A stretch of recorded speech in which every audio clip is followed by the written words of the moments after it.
5. Today is Tuesday, August 7th, 2018. We are at StoryCorps Atlanta, and I am with my mom. Hi, I'm Donna Peera. I am 55, and today's date is Tuesday, August 7th, 2018. I am at StoryCorps Atlanta, and I'm with my daughter, Hasina. Okay, so let's go in. So I want to start with the time in which you got into shamanism. So I guess maybe the time period of your life that you got into shamanism. So how old were you? Where were you in your life when you really began to delve into going to the workshops or whatever? I was in my late 30s, about 35, and I learned Reiki to settle your brother's sleepwalking, to calm him down, and then I was drawn to reflexology. Wait, how old was he then? He was about 7. So I had both of you at the time, and I was a caregiver to your grandmother, and married, of course. So Okay, so you were 35. then after that, I learned reflexology to calm you down because you had a hard time sleeping. Mm-hmm. And then at 38, I decided enough is enough, that I don't need to be a caregiver anymore, and I need to do my passion. So I looked into shamanism, and I was guided by spirit, because I always refer to spirit to guide me. And I work with angels, and they told me it's about time for you. So what was that? Let's try. So reflexology, Reiki. So shamanism starts with energy work. Yes, and shamanism is the ability to go in different realms in a trance-like state in order to access information from nature to help people who don't have the answers in healing in the Western world. Oh. It's known worldwide, and there are different names of types of shamans, like witch doctors, witches, and they're all worldwide. So who told you about Reiki? I had a sister-in-law talk about her experience with Reiki and how calming it was, and she was the type of person who was highly intense and judgmental, and I saw that she was very soft and open to the healing she received and how it affected her. You're talking about Auntie Farida? Yes, I'm talking about your Auntie Farida. She was raving about it. Then I gained interest in it. And your father, who's always been a supporter of me learning more about my healing abilities through different modalities, said, well, as a gift to you, I will pay for it. And I ended up working with a Reiki master on my first level, Yusoi method. How did you find your Reiki master? I mean, how do you find you just go in the phone book? No, your auntie already had a Reiki master in mind. Oh, wow. So she got you into your journey into shamanism. Exactly. Which is funny because you guys have not had... We don't get along at all. But the shared thing that we had is your father. I'm married to her brother, and I was the main caregiver to her mother. She was the only daughter, so I helped out a lot. So it was in her best interest to get you into alternative healing because it No, helped the she family. did not want me into Reiki. She just was sharing it because that Reiki energy softened her and opened her up. She's very secretive and competitive, I'm sorry to say, but she did not want me to learn because she thought I'd be copying her for some reason. So you had to go on this journey alone. Well, it's always alone, so I learned different things on my own, like seeing spirits at 3 years old when my sister died in front of me. So I was intuitive from the beginning. So is that the first... So then let me ask you about that then.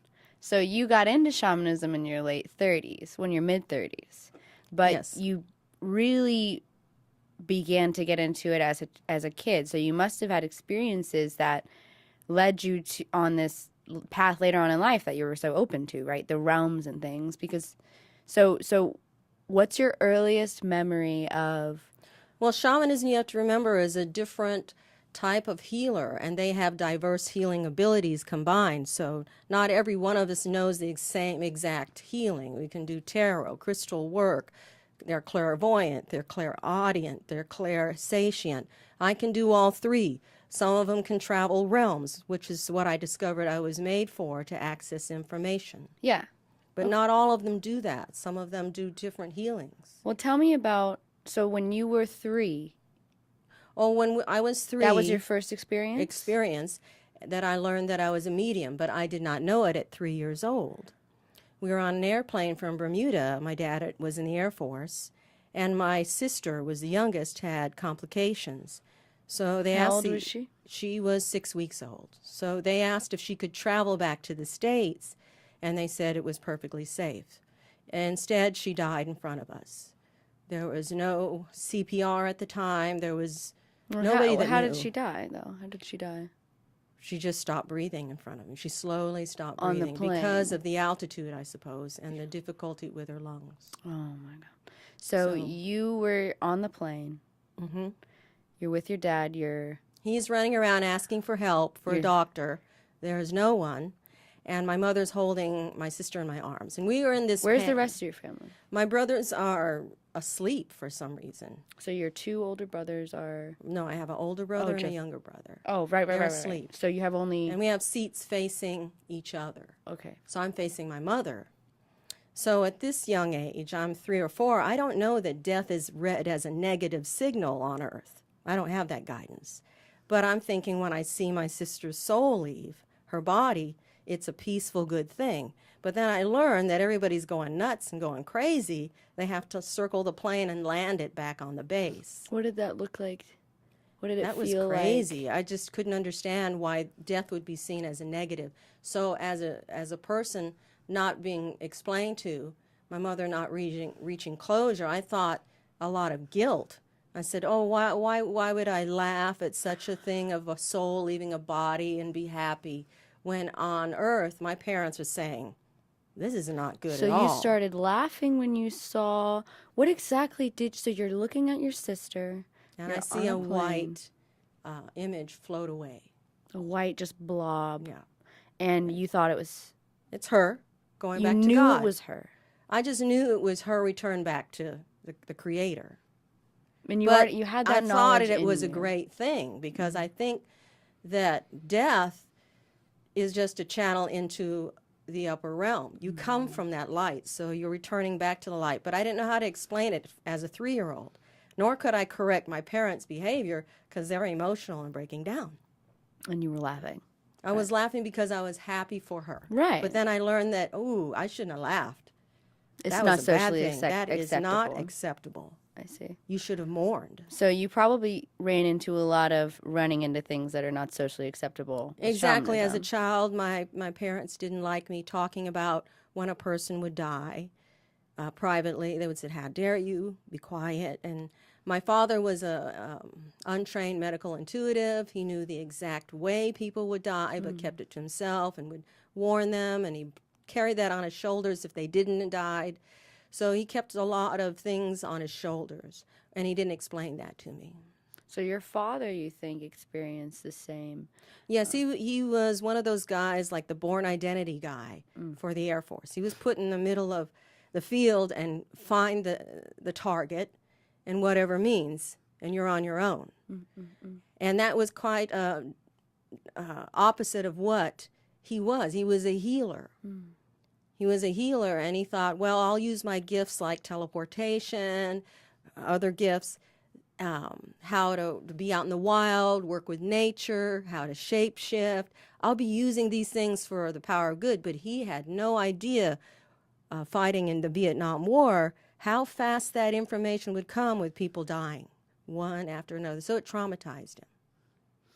Huh. So your father, and you must have learned that later on in life, or did you know that at the time that your father was experiencing similar things as you? Because you seem to have always had an interest in death. My father was very private. He would go out in the Indian reservations in Arizona or go out in the woods, and he would not talk about it because my mother was a healer. How did you find out about that? How did He you would know? come and tell me because he's very comfortable with me and tell me about his war stories I see. and how he went through such trauma.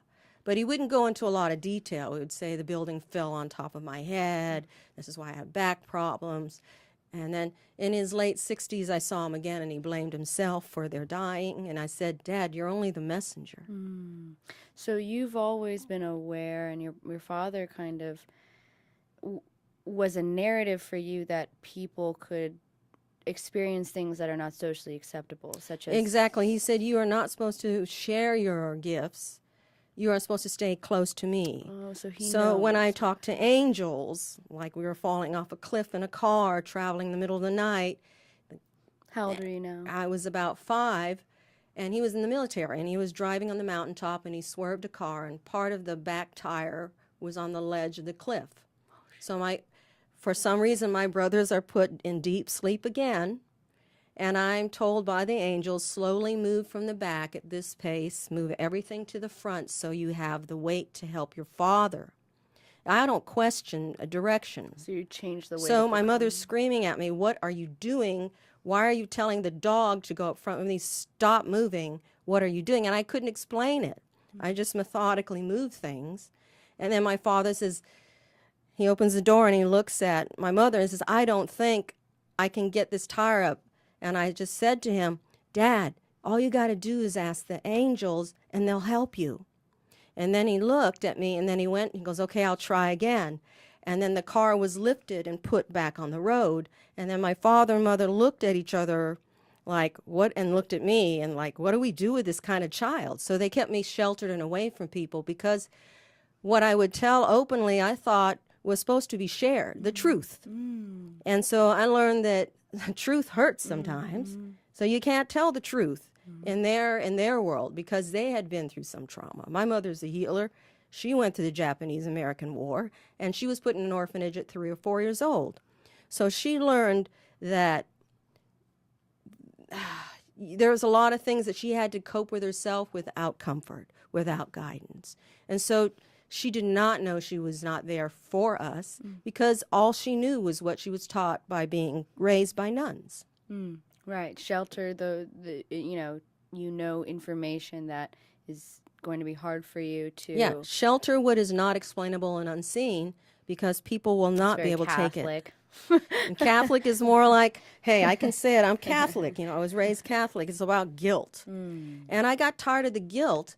And the more you question your faith, the foundation and the basics aren't enough. You've got to have some questions to things unexplained.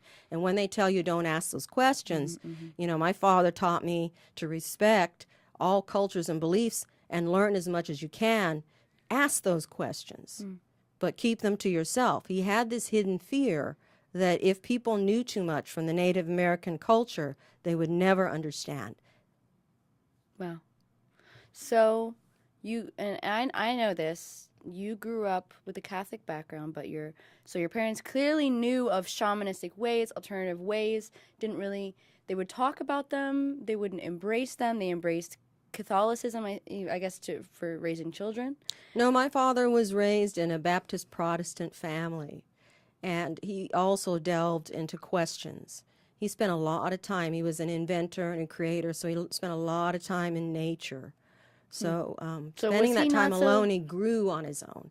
So that's why they had no guidance as to, I call pure light teachers in the different modalities of what you want to learn as a healer. Yeah, but your mother went to church all the time. She's still Catholic. Oh, she is so Catholic. So is the family Catholic because your mom is Catholic? Yes. Oh, I see. Okay. And my father learned about different faiths from the military. So he helped out a lot of the Islamic soldiers that didn't like the way they prepared food with pork.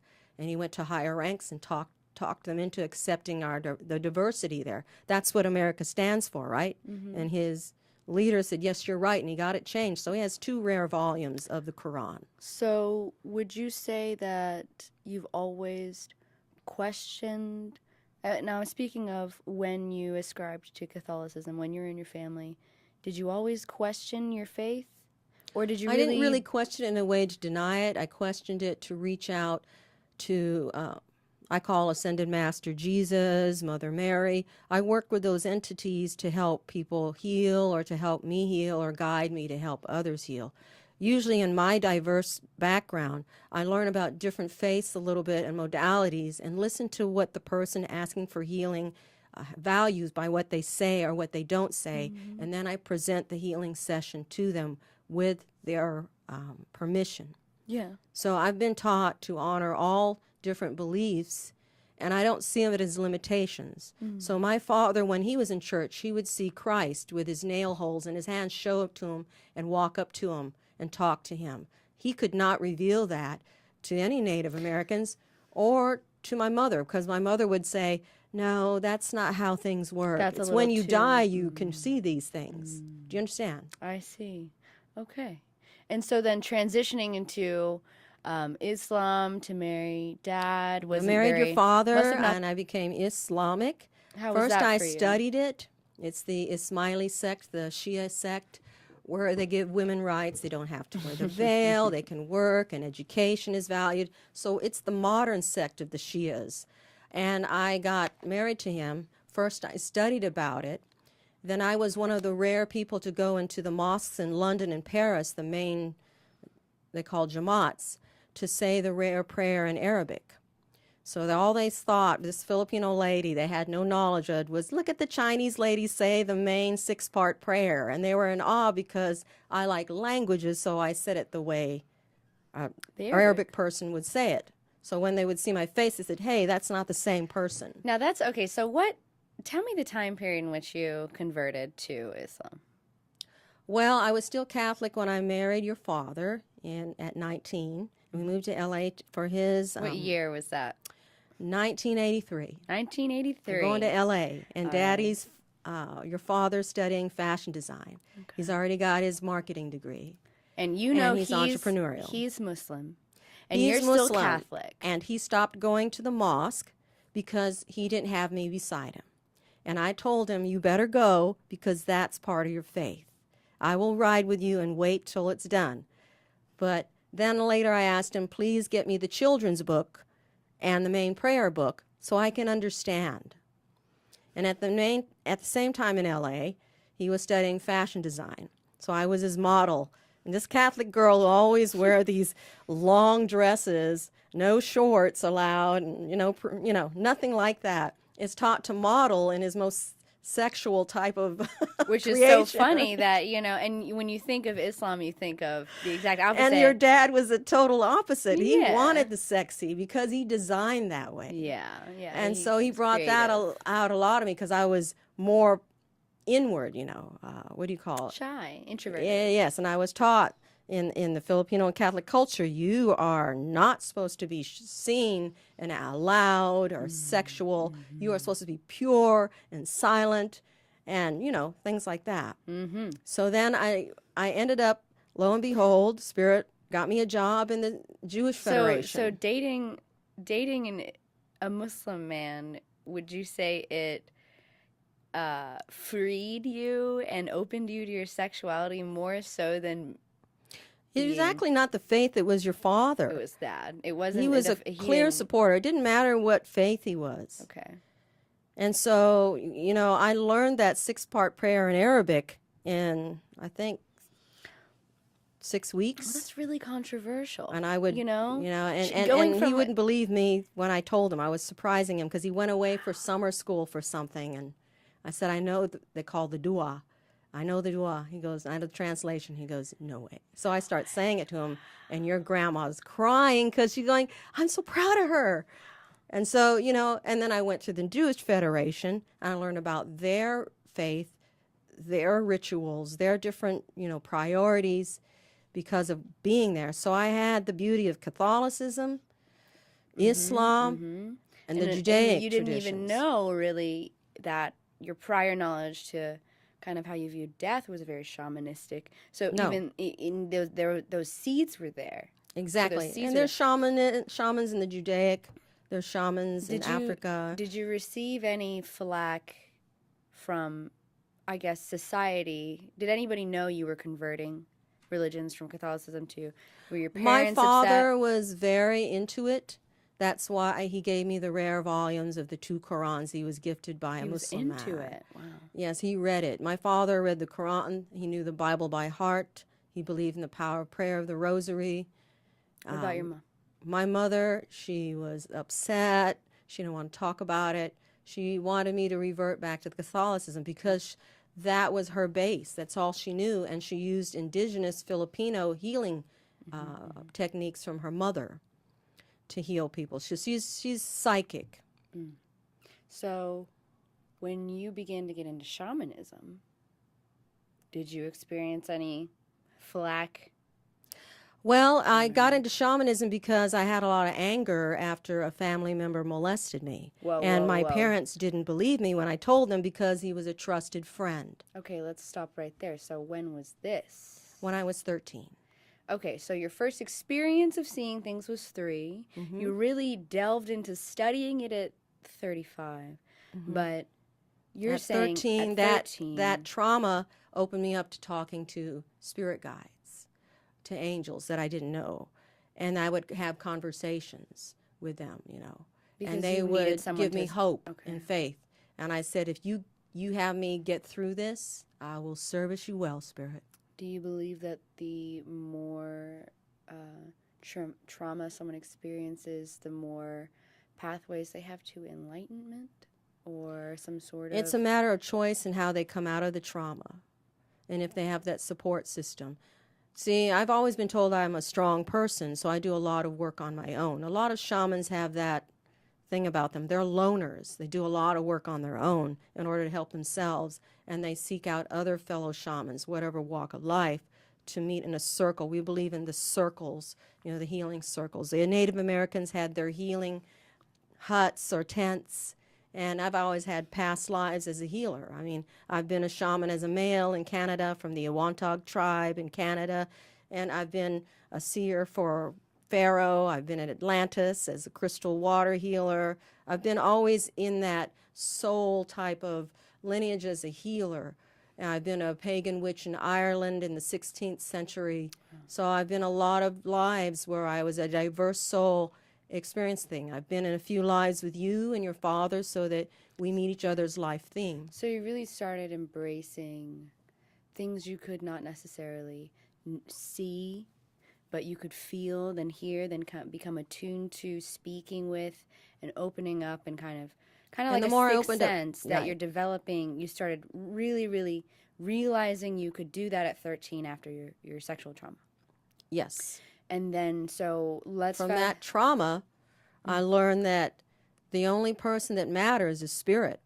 Because when my parents said, it's your fault, or that's not possible, or my brothers were in denial, because this was a close friend of the family. It was trusted for years. I decided with spirit, I made a pact. If you get me out of this, I will serve you well, and my parents and our Father God and Mother God. Wow. That's all that matters right now. Wow. So we fast forward to 35. 35, where I am at a time where I'm finished being a caregiver for your grandmother. I want my father's siblings who are older to take care of her, and they are resenting it because I made their job really easy. And Spirit said, and Archangel Michael said, hey, when you're going to stop looking back and taking care of others, how about you going ahead? Do these things that you hear, you see, you feel, they happen in your dreams? Do they happen? They happen in front of me in the earthly time, and they happen to me in different dimensions and in dreams. Can you control it? Does it just come in and you have to learn how to hear certain things? Well, Spirit, I always ask for pure light guidance, so they'll come in when I need it. They'll come and tell me how to do my sound healing meditations, or what I'll be utilizing in a healing session for a specific person.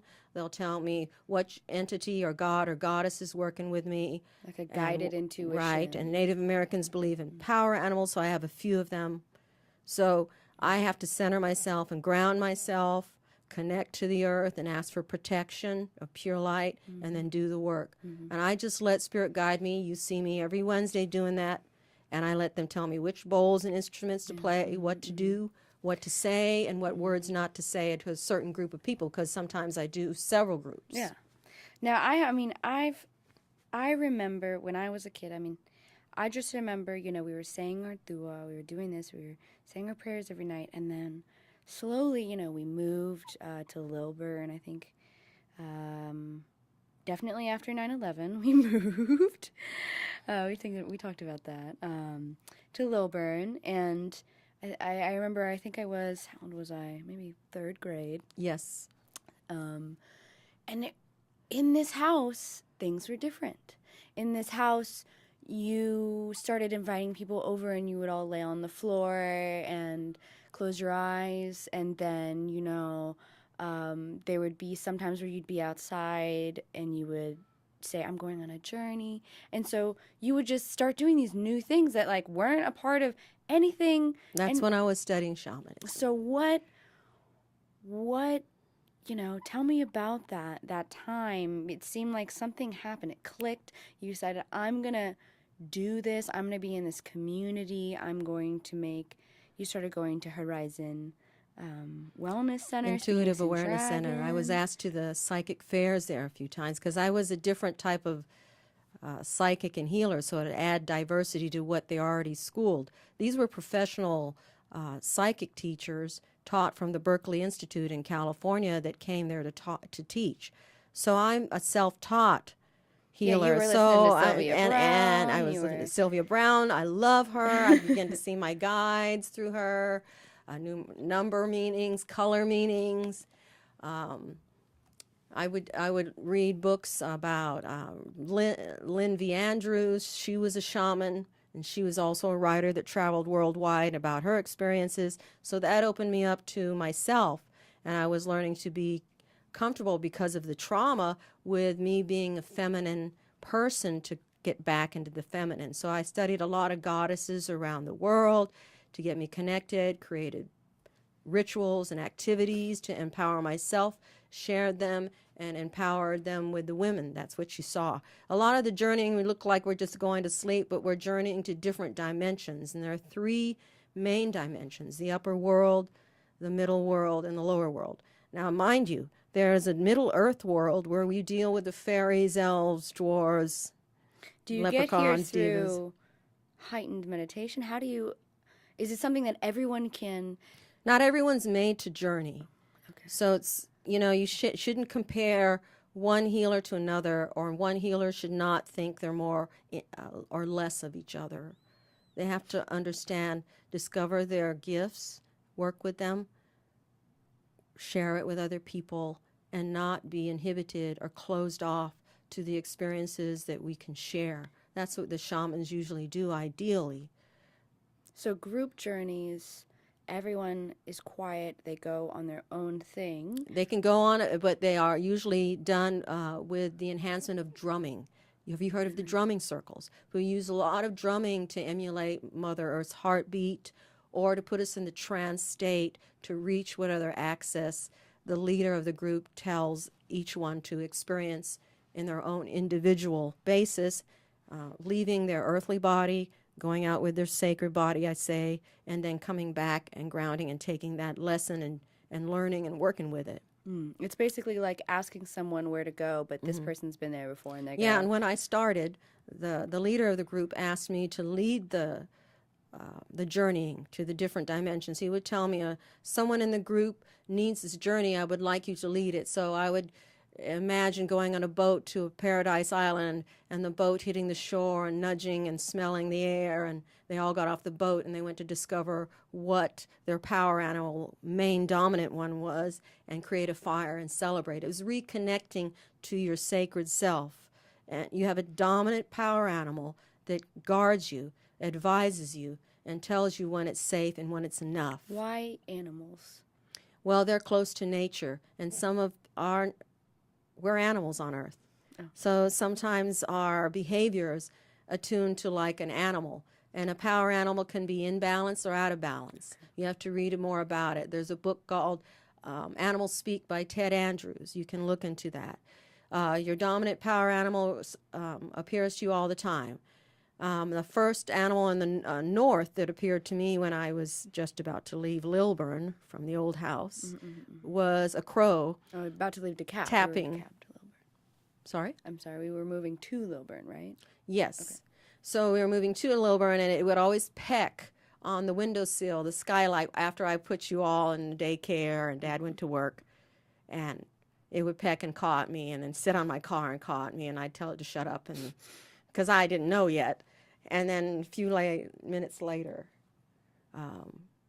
I would learn that that's one of the power animals. But the dominant one I have is the jaguar, because I go into the dark and the mystery and no fear areas So of people's lives. shamanism is kind of what I'm getting from it is like it's a mixture of awareness that you are part of something bigger than you would ever imagine, but also that you journey for self-awareness. Your whole entire reasoning is to find out who you really are, where you've really been, and what you're really here to do. It's more of it's not exactly a religion.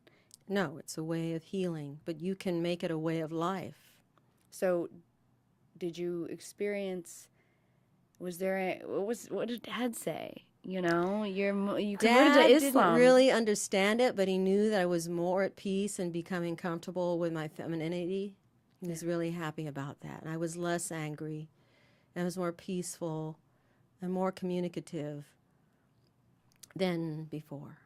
What do you think?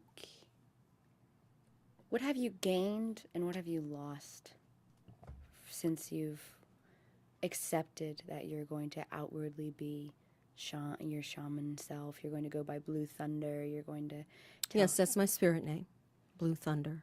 Mm-hmm. And you at the center you guide meditations. You're very outward with your gifts. You're very outward with your stories now.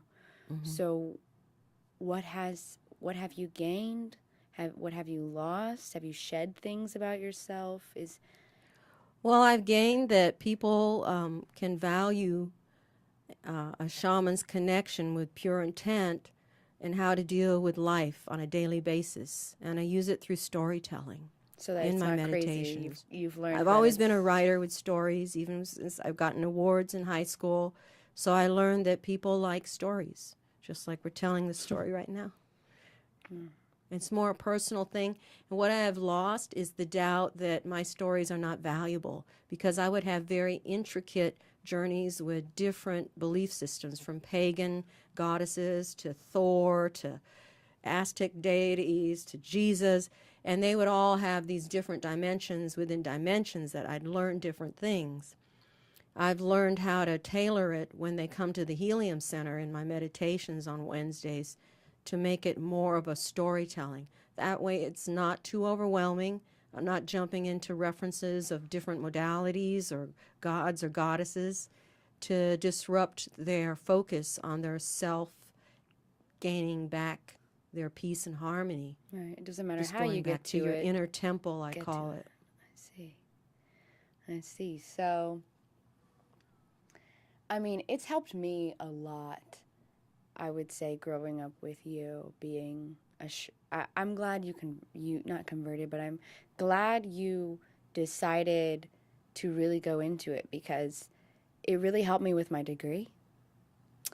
I was like, A degree in sociology, and it really helped me realize everything is made up and nothing's real, and everyone's just kind of trying to figure out what they're seeing and feeling, and everyone, and we're only taught we only believe what we're taught. And when you really went into that in the middle of kind of when I was really young, trying to figure out, am I Muslim, am I this, am I that, trying to figure out, and you would say when things, you were gay, and when I was gay, and you would say, it's silly not to believe in everything, because there's a reason why you hear all those stories. Maybe it all exists. And, at the same time, and like it became, I had a sense of awareness that I think helped me grow with a certain sort of understanding that my friends don't have. They're like, how is that possible? And I'm like, anything's possible. Exactly. Because your mind has to be open to the possibility. If you block possibility, you will never learn. You'll never stop learning. And that's what I learned. I'm never stopping to learn. Sometimes we think we've grown enough, and their spirit just says, hey, let's trigger this incident where it upsets you and shakes you up. That's the time to say, oh, wow, I thought things were set in stone, but they're not. because there's a different way of looking at people and different way of thinking and believing. Wow. So, do you struggle with the same things your father struggled with knowing too much of some? Yes, sometimes people are afraid of me if I tell them too much about themselves when I see them, and so I have to kind of back off. And I've learned that you got to become gentle. Even though you see a lot, you have to question how much they can take at the time. You have to respect their layer, and their layer of unveiling is always different. Just like for me. Yeah. Yeah. How is your relationship? You said shamans are very much alone. Well, they like to be alone. They need that reconnection to the earth to revitalize, because they throw so much energy and their heart into helping people that you need to recoup. And with me, they come like ocean waves. It's the same lesson over and over. So I have the ability to work with the terminally ill and the dying and the passed away. But also, I have the ability to work with the living who are traumatized. So everybody's different. Everybody is a vibration of learning, and how they come in this world is pure. And they have to remember that going back to the sacred self is unleashing and unveiling themselves, and not being afraid to heal, because we're all different. I mean, I'm not perfect. Nobody's perfect. And as I always tell the people at Helium, the imperfection is the plan. Because if we are imperfect, we are made that way on purpose to unify, to link to each other, to love each other, to be in gratitude of what we have, and to be in love with each other. Words of a shaman. I got one more small little question since we gotta wrap up. Do you have any intuitive feelings? I don't want to put you on the spot. I don't want you to feel like you have to answer this, because you deal with worlds, and it seems like you have. I've journeyed inside a flower, within a flower, within a petal, within a branch. And you've never done any. You've never done any psychedelic drugs. You've never done anything. No, and that's the thing with the other shamans. Some of them don't always do it, but they do peyote, ayahuasca, psychedelic drugs, mushrooms. And I remember my teachers, I over time had thought, well, I don't understand why you don't need this stuff. And I said, that's the way Spirit made me. I believe in Spirit. And just as the way it is. Yeah. Do you have any feelings or intuitive things for 2018, the political stress we're under? The world is having volcanoes. There's fires everywhere. The rainstorms are coming. Is there anything that shamans or... All I can tell you right now, everything is being revealed that needs to be revealed. And how we cope with it is our power to choose the positive and to make the difference. I'm not going to tell you premonitions. I don't tell anybody what to do with their lives. But if they learn to unify by all of this and create a better world, that's it. And nature is responding to it. Nature is telling you what you feel. And once you calm the hell down and unify, then you can make some good things happen. That's all I can say. Now, you can't blame each other, because that's not unifying. If you're blaming each other, you're not looking at things in unity to resolve. You better get down to business and start crying. Stop crying and get off your butt and get going. You want to make this world better? You want it better? You got to participate. You got to be present. You can't wait for somebody else to do it for you. You got to be in there. I love you, Mom. I love you too, baby.